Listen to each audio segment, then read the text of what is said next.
chemistry story of receptor sites, the only thing that moved is biologics.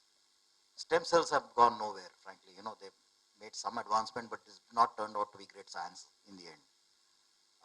The next, because of DNA mapping and gene mapping of diseases, and we have understanding of diseases gone up tremendously in the research that has happened, we now are working on something called disease interception.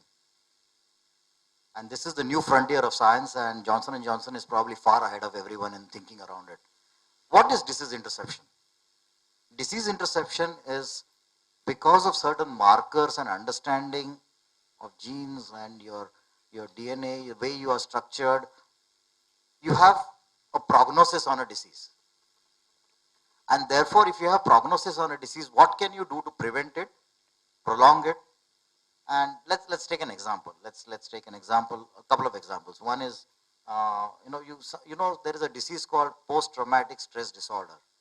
If you are in an accident, or if you see something, or you have an assault, then there is a chance that you can get into a form of depression which is known as PTSD. Now, in the first 30 days, it's acute, and then it can become chronic. So the interception point is those first 30 days, and how do you ensure that you treat the person well in those 30 days so that it doesn't become chronic? Let's take another disease, and let me close by that because it can go on, and I can speak for 3 hours at least on this. There's something called gestational diabetes, that women, when they are pregnant, can get gestational diabetes. And 1 out of every 5 women that get gestational diabetes can get into normal diabetes later on. Now, what we are seeing is through the microbiome science. Microbiome science is understood basically by people from yogurt, Yakult drinking, and all those things. We understand it that way. But there is a lot more to microbiome.